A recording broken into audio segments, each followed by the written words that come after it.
Welcome to the RealTrending podcast, where we speak to the brightest minds in real estate about leadership, business growth, trends, and strategy. I'm your host, Tracey Velt, Senior Director of Data and Content for HousingWire. And today I'd like to welcome Ray Rivera, broker and CEO of United Real Estate Gallery, and Sonny Downey, President of United Real Estate Gallery based in Jacksonville, Florida. So Ray and Sonny, thank you so much for being on RealTrending today. Thank you. Thanks for having us. Yeah, absolutely. So we had a great discussion at United Real Estate's recent conference, Elevate, in Orlando. And you discussed your switch to United Real Estate. And we were talking about the misconception concerning like low fee brokerages. It's funny because there are traditional models that are concerned about the competition, but there's this misconception that they don't offer any services, that if you go with a low fee, the agent doesn't get anything with that. And I know at the conference, United did discuss some new benefits in that, but, obviously I don't want to make this too promotional, but I do want to start with Sonny and tell me a little bit about your thoughts on that misconception and what you want people to understand about the low fee concept. Yeah, absolutely. Thank you. And thank you for having me here. I think when low fees first evolved, probably like during the first real estate recession, I think when we really started to see them take off, that was the original model. Because back during the real estate recession, agents didn't need any tools. They were just looking for higher commission splits.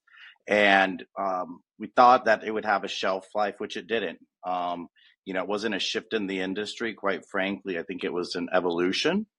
And we kind of found ourselves in the middle between a rock and a hard place, because on one side of the equation, with the brand we were originally with, that brand itself, it was a full service concept. And that was what we were used to. And the thought of even being able to go into a 100% concept, we were worried about having to scale down a lot of our services, just because what we knew of that business model. But when we started investigating the different brands that were out there, what we saw was it really started to evolve in that space. And what we once saw that concept to be, we now see that there are brokerages or brands that have the ability to compete, because what I think once tools were used to be like accessories that you didn't have to have, now there's a lot of must-haves in a brokerage, a website, a marketing hub where you can sit there and create collateral. Those have become some of the basic tools that I think any type of brand or business model needs to bring to the table. And I think that's kind of where the misconception is that your agents would have to sacrifice a lot by switching into this business model, when it quite frankly isn't true. There are brands that are delivering still a full service feel, but being able to do it at a cost where it's scalable. And Ray, I know that the one question I get asked a lot is, sure, okay, they're just going to charge their agents more for that. Or they, a traditional model might say that either you're going to end up paying in the end, or the brokerage is going to go under because they can't afford to give 100% commission and pay for all these services. So how are a lot of the low fee brokerages able to do this? Is this outside investment? Or talk to me a little bit about that aspect of it. Definitely. Yeah. So, it's kind of like piggybacking on what Sonny was saying. If we try to do this on our own, then I think if we try to do, low costs on our own, we would have been in some of those situations where, like, how do you offer all of these tools and resources if you're basically killing your revenue by giving it almost all to your agents? So when Sonny and I were looking like, hey, what are we going to do? When our last franchise came up, we looked at a lot of different options. And the way that we're able to do it with United is they own their technology. They already have 19,000 agents around the country. So they have those economies of scale where they're able to offer all of those resources because they have a big footprint already. if we try to do it on our own, we would have had to exactly, buy separate CRM, buy, a marketing hub. And then we would have to upsell all of our agents on that. So in the end, are they really getting that much of a better deal? This way we kind of have the best of both worlds. We can attract agents that want to keep more of their money, but still offer, the full service experience. Otherwise, I do think it is harder to do it on your own. Yeah, scalability is definitely the key. Plus, Yes, for some brokers, it could be also core services that they rely heavily on those affiliated, partnerships to get income in a different way, diversifying it a little bit more than exactly. just the Yeah, commissions. So yeah, yeah, And and Ray, Tracy, may I add something? sure. I was just going to say, I think too, when you're looking at a lot of the bolt-on products that brokerages have to bring, uh, the per agent cost for bigger brokerages doesn't make sense. Per agent cost on tech platforms when you've got 30 or 40 agents, uh, cost wise, it's something that's swallowable. But, if you're looking at, 400, 500,000, 2,000 agents and you're going in per user, having a brand that is tech forward and has the ability to either build it, buy it, or bolt it on, I think is essential because mm, most brokerage brands cater to the traditional size brokerage, which is going to usually be 30 to 40 agents. And as brokers scale their operations, they are going to run into some tech issues where, again, they're either going to have to look to write new technology because potentially their brand's tech doesn't cater to a brokerage their size, or they have to buy it, which, again, what Ray was alluding to, the economy of scale. Trying to buy technology for a brokerage that's 500 versus 19,000, there's some benefit in that. Yeah, absolutely. And I kind of want to talk about growth some too. So, Ray, I'll start with you. A lot of brokers are really looking at this market as an opportunity to grow market share to kind of better define their products and services and that. So, what are you specifically doing to grow in this market? yeah, no, that's a great point. You talked about the brokers out there, and there's the one camp that is, okay, we got to cut our expenses. The market, it's going to get rough out there, so let's batten down the hatches and just get through the storm.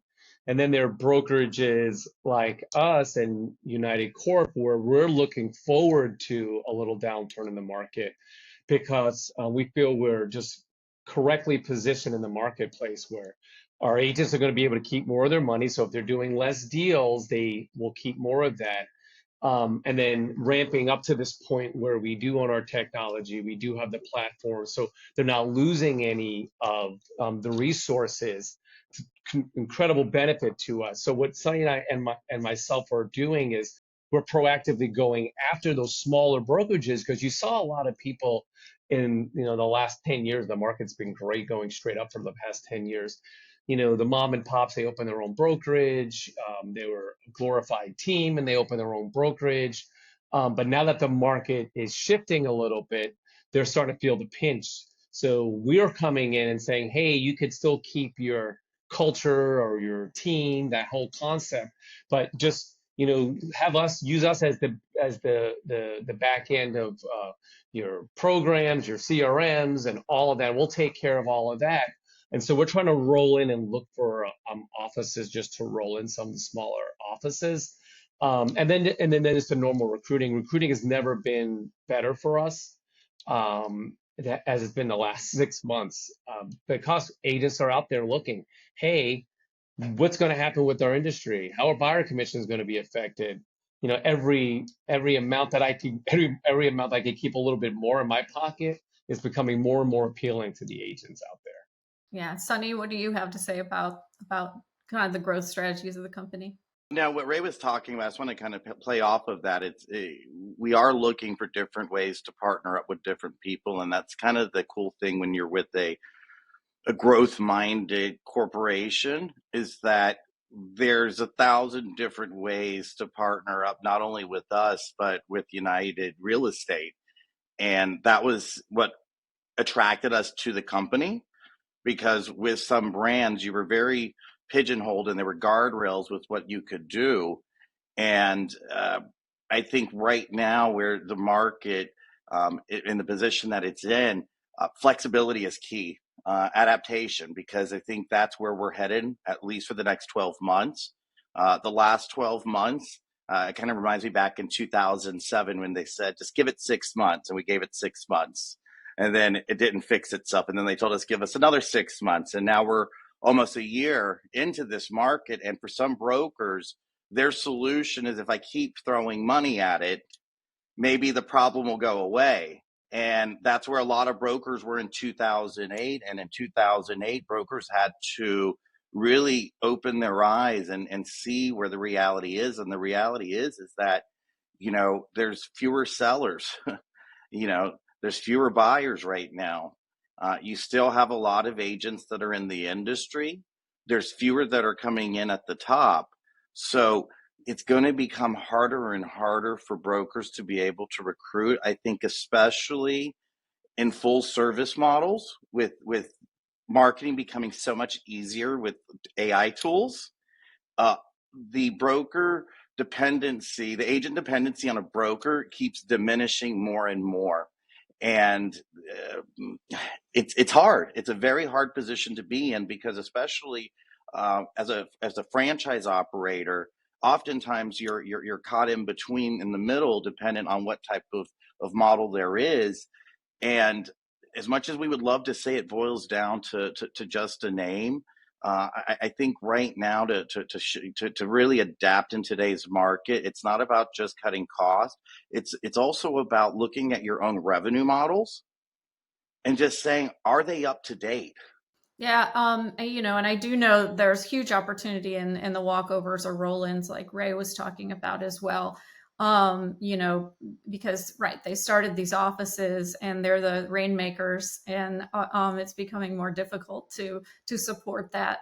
I know Steve Murray has talked about that extensively, kind of that hyper local growth in that. So, where do you expand to from where you are? Like, are you looking at other territories? Are you looking to expand throughout Florida? Or are you just looking to gain market share in your local area in Jacksonville? Son, we just had this discussion last week, so he's excited about it, so I'll let Sonny. Okay. Right now, I could tell you, with our roll-ins, we're coming up with new revenue share models where we're able to be the back end, and these companies can preserve their identity in the front end. So that's something that we're really, really excited about.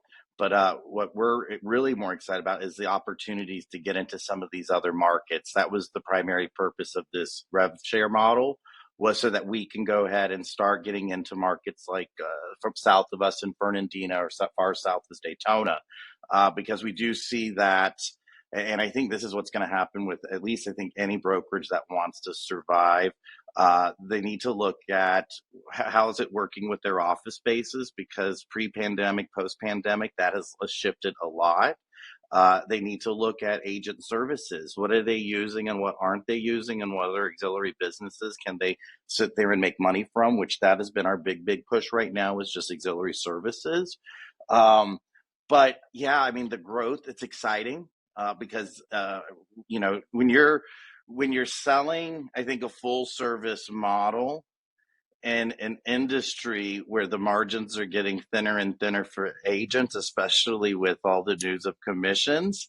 Um, agents are looking to cut costs, and I think it's important for brokers to look at what business model they're in, and ask themselves, are they growing, or are they just dying a slow death? Because I could tell you, at one point, we were dying a slow death, and it was just a matter of time until we decided that we needed to look again at our revenue model. Is it current? Is it relevant? Is it where the industry is right now? And I can tell you right now, we're spot on. Tracy, one thing I would like to add, you're talking about, so we're looking at a concept similar to like a hub and spoke, where we're the hub, and then, you go out to like the areas so we're not looking to expand throughout the whole state, but, north of us, south of us a little, and west of us, and we'll be like the hub, and then you have the spokes that go out to the offices in our immediate vicinity.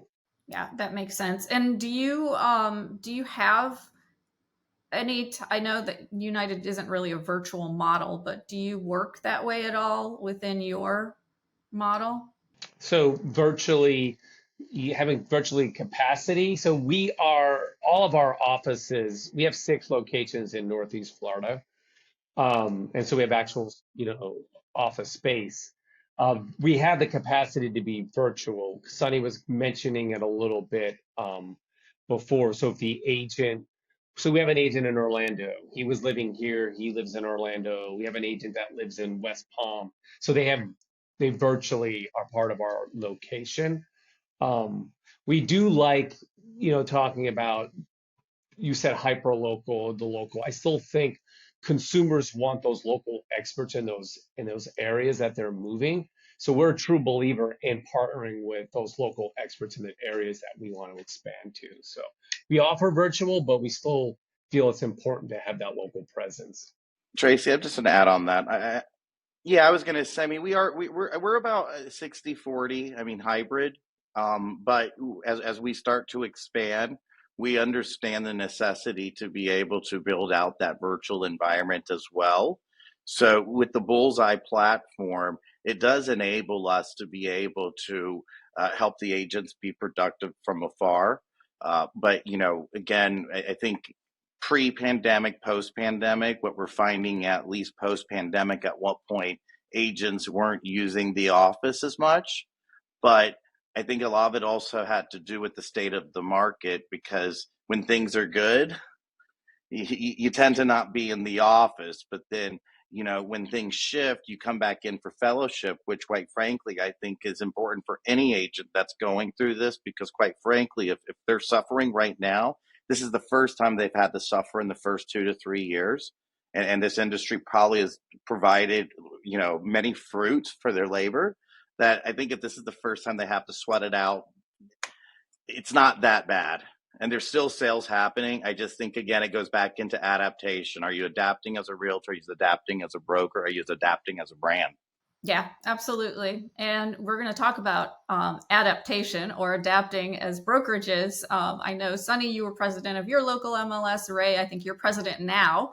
Obviously, there's several settlements to the commission lawsuits, and Redfin just announced today that they're not requiring membership with in some of the markets to NAR, and there are rumors that the settlements also kind of allude to that.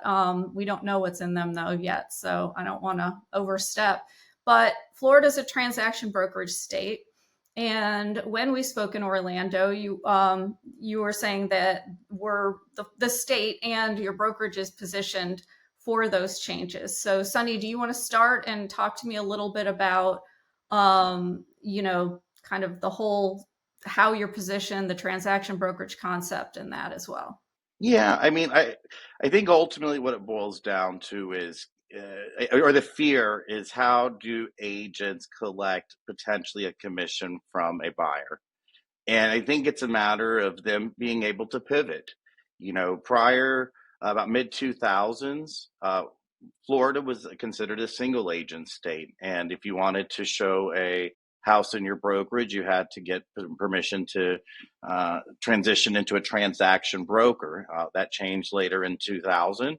And we became all transaction brokers, which, as a transaction broker, we're there to facilitate the transaction. We're offering limited confidentiality, which I think sometimes as a buyer's agent is hard to deliver a value proposition, especially if you're not in their corner giving them full loyalty when it comes to getting them the best price.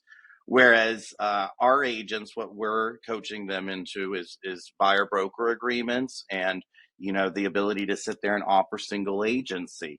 As a single agent, they're able to try to get the best terms for that buyer.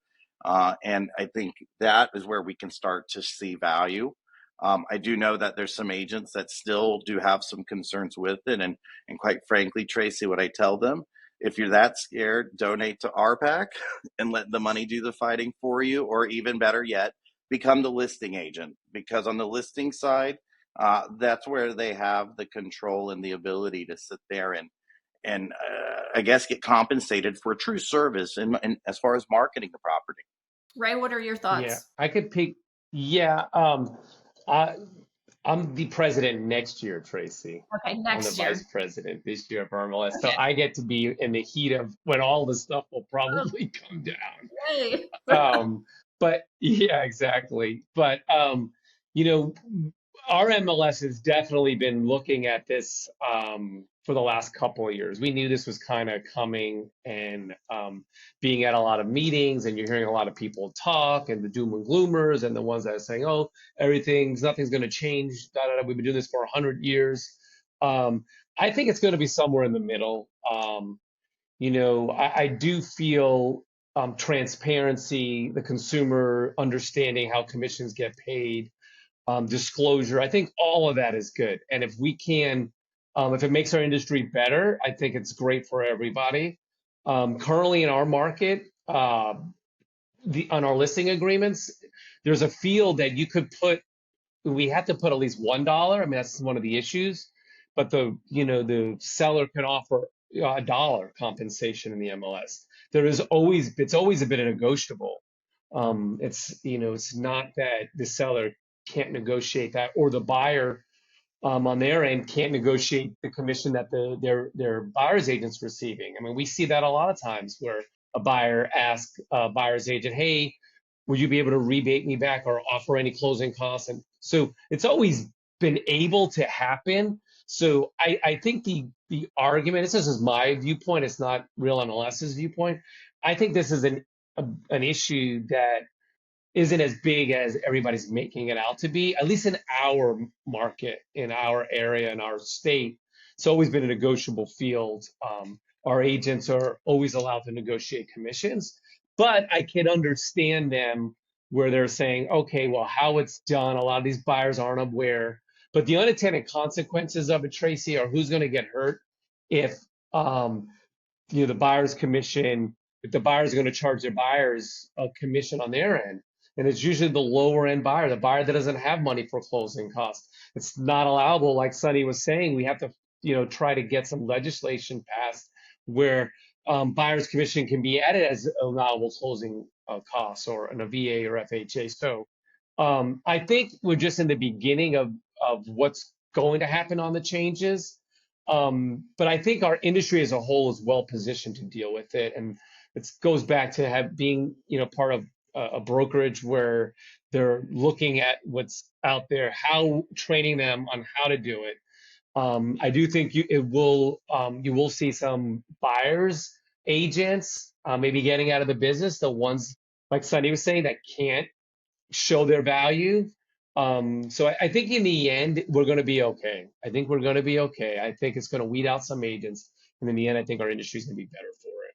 Yeah, it's interesting because I feel like there's this groundswell movement toward NAR becoming a different organization. I know Rob Hahn, had an article about it with Redfin moving. There's just, and most of them talk about how much the local and state associations are doing for them and would like to join those separately as well. So, it'll be interesting how it all plays out. Yeah, Sonny. I was just going to say, too, long before there was NAR, you had scrupulous landowners in Florida selling swampland. So I think sometimes we forget history of why things exist. And I think if you asked most agents, when it came to a seller and dealing ethically, sometimes the difference between them doing the right thing and the wrong thing is the agent. And then I think what would end up happening if there was no NAR, the thought that using your spouse's divorce attorney, the listing agent is going to put the buyer in a more advantageous position. I think unfortunately, if there were changes, we would almost have to see people hurt for them to remember why we had to create these ethical standards, because these aren't laws, right? These aren't the laws that rule all of the land. These are the rules that we decide to abide by when we play in the sandbox together. And it's been an industry that's been around for quite some time, and hopefully we don't have to learn our lesson the hard way. Yeah, I agree with you. I don't think NAR is going away, in my opinion. I think that it might get streamlined. There might be some new membership options. There might be some changes that way. They put far too much money into lobbying for the home buyer and home seller, for them to go away. There are obvious advantages to having a professional association as well. So, yeah. I did think it was interesting Redfin's position with NAR, and Hmm. how, they're not withdrawing. They didn't want to withdraw from everything. They just wanted to withdraw from national. Hmm. It's a very interesting perspective. Hmm. And I can understand their position by having that. So it'll be interesting to see what comes of that. I mean, that was too fresh for us to even really digest this morning, right? Yes, for sure. I didn't even think I Absolutely. had a cup of coffee after reading that. I was like, oh, this is juicy. And then we're going to be on your podcast. I was like, yummy. We have to talk about it. Oh, I want to Yeah. get into tech because we don't have a ton of time left. But you have both been on the cutting edge of several, like Opcity, Boomtown, one of their first customers. You heavily invest in Zillow. So, how are you determining whether a tech product is worth it or not? And I understand now you're under the United umbrella and they offer their own platform, but I kind of want to talk more to the brokers who are trying to determine where they should invest their money right now. Sonny, we'll start with you. Um, I like the little startups. I've always found, I mean, whether it was Op City, when Op City, I seen them at a trade show, and I just saw at the time something, it was just innovative. I think the problem right now in the tech industry is the past problem. It'll be interesting to see what AI now, but I think the last couple years there wasn't really any innovation in the tech. It was just a lot of the same type of tech, but just maybe slightly different. But what we're looking for when we're looking at technology, uh, I think is definitely more innovation. How are they generating leads? Because especially when it comes to lead tech, that's, I mean, to me, what the most important thing. Because I do think brokerages, as a broker, if you don't have your own lead team and you're not generating revenue, you're leaving money on the table for other people to get. But I think it really is just kind of the startups, the new innovative tech that's there, and I enjoy going to all the trade shows that are out there, because to me that's the best place to find them. Having those conversations, I won't usually have the conversation on the floor. I usually will tell them I'm not a deal guy. You can call me next week and we can certainly have some conversations. But I think, with these tech companies, is that if they want to get into business with bigger brokerages, uh, they need to allow a courting time, because when you're introducing technology on a mass scale, it's got to make sense and it's got to work. Yeah. Yeah, Tracy, the other big thing, like if you're asking like brokers, like, hey, where do I spend my money? That's a big thing when you start out. And I remember when we started out, we weren't making a lot of money. We had just started out, and we invested a big chunk of our revenue in a company called Realty Generator. It was like the first boom town, one of the first boom towns, and then they obviously got bought out, and it was a big chunk. And he was explaining to us, what it was, and it was buyer leads. Consumer goes in there, just a typical boom town sync. All of the platforms um, just gotten better since then. But the big thing I tell other brokers is that technology that you're getting solving a current problem or need that you have in a brokerage? So, or do you have enough leads coming in? No. Okay. So is there some tech platform that's going to help with that lead problem? Do you have a CRM? Is that going to help you with, your CRM, a website? So the tech that you're investing in has to either solve a problem or it has to, make your life as a broker better, easier. We're going to get you to that next level. And if it doesn't, if it's just a shiny new object, it's not worth it. Not worth it. Because you could spend a lot of money on good ideas that don't pan out. I was going to say, are you seeing any really good generative AI real estate specific products out there yet? I mean, I know that a lot of them incorporate it into it, but there are tons of apps out there that are being built right now using the open, chat GPT. I personally, I'm seeing the tools, Canva, RPR, I mean, the integrations, but nothing that I think has evolved AI real estate specific yet. I could see it on the horizon, especially I think, because like right now, I know I've been toying around with it when it comes down to, for instance, listing descriptions. AI doesn't have a way to bridge public records yet. And I'm sure at some point there's going to be some tech company that's going to be able to figure out how to, bridge that API so that now we're getting raw data from public records when it comes down to bedrooms, baths, square footage, acreage, things of that nature. But yeah, I have not seen anything. But who's to say? I mean, because it's growing so fast. Yeah, I think the other with AI, you're going to see, and you've seen it in the past a little bit with the predictive analytics, like like predicting what's going to happen in the future.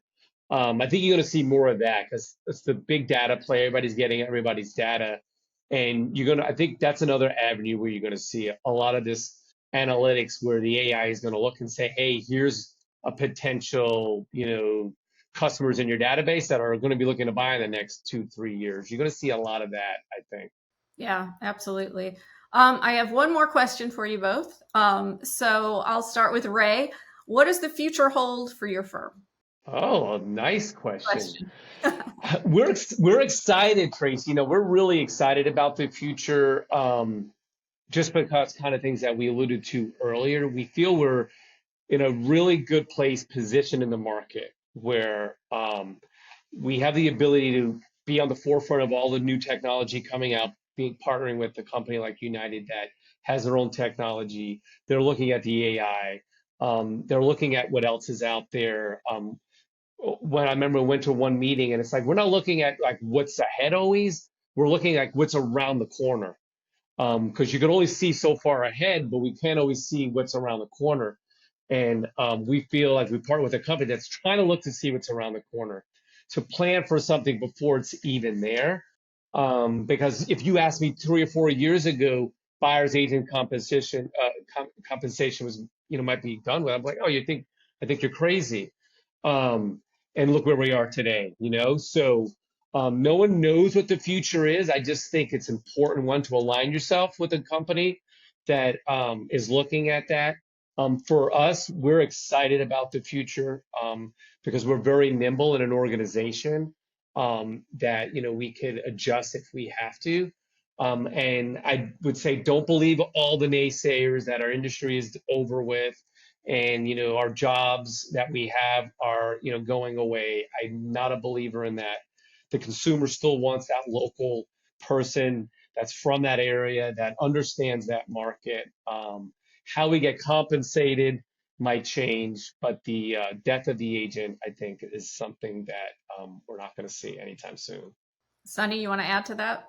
Yeah. I have a crystal ball, so let me tell you the future. Ray can't tell you Right. now. No, I mean, we're positioned for growth. I mean, it's so exciting. Like I was talking with my wife, and this is going to be the first year in 5 years that we actually hit our recruiting goal, which is amazing because in a market that is doing what it's doing, we're experiencing growth. I mean, we're up, I think, almost like 18 to 20% right now, and the future right now even looks brighter despite I think what is happening in real estate, because I think anyone that's at um, a, a, a, a brokerage that is focused on more compensation to the agent, I think they're going to be poised for growth right now in this market. Otherwise, I think it's just dying a slow death if they stay there in the middle. That's complacency is the worst thing. Complacency is not only the killer of agents, it's also the killer of brokerages. Well, Sonny and Ray, thanks so much for joining the Real Trending podcast. This was great. I really appreciate your time and your insights. Thank you for allowing us the chance to be here. Thank you, Tracey.